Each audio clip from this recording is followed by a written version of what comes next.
روایت ہے کہ حضرت داؤد علیہ السلام کی قوم کے 70,000 آدمی عقبہ کے پاس سمندر کے کنارے اہل نامی گاؤں میں رہتے تھے، اور یہ لوگ بڑی فراغی اور خوشحالی زندگی بسر کر رہے تھے۔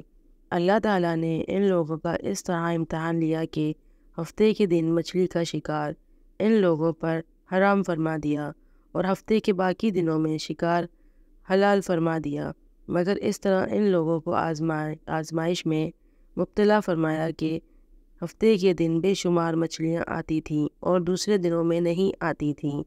تو شیطان نے ان لوگوں کو یہ حل بتایا کہ سمندر کے کچھ نالیاں نکال کر خشکی میں چند حوض بنا لو، اور جب ہفتے کے دن ان نالیوں کے ذریعے مچھلیاں حوض میں آ جائیں تو نالیوں کا منہ بند کر دو اور اس دن شکار نہ کرو، بلکہ دوسرے دن آسانی کے ساتھ ان مچھلیوں کو پکڑ لو۔ ان لوگوں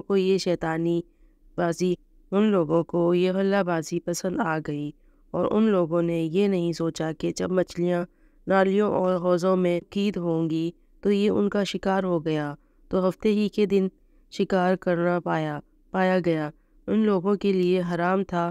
اس موقع پر ان یہودیوں کے 3 گروہ ہو گئے۔ کچھ لوگ ایسے تھے جو شکار کے اس شیطانی حلہ سے منع کر رہے تھے اور ناراض و بیزار ہو کر شکار سے باز تھے، اور کچھ لوگ اس کام کو دل سے برا جان کر خاموش رہے۔ دوسروں کو منع نہ کرتے تھے، بلکہ منع کرنے والوں سے یہ کہتے کہ تم لوگ ایسی قوم کو کیوں نصیحت کرتے ہو جنہیں اللہ تعالیٰ ہلاک کرنے والا یا سخت سزا دینے والا ہے۔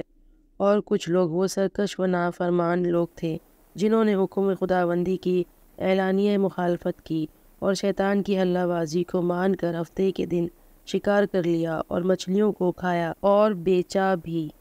جب نافرمانوں نے منع کرنے کے باوجود شکار کر لیا تو منع کرنے والے جماعت نے کہا کہ اب ہم ان مصاحبت کاروں سے کوئی میل ملاپ نہیں رکھیں گے۔ چنانچہ ان لوگوں نے گاؤں کو تقسیم کر کے درمیان میں ایک دیوار بنا لی اور آمد و رفت کا ایک الگ دروازہ بھی بنا لیا۔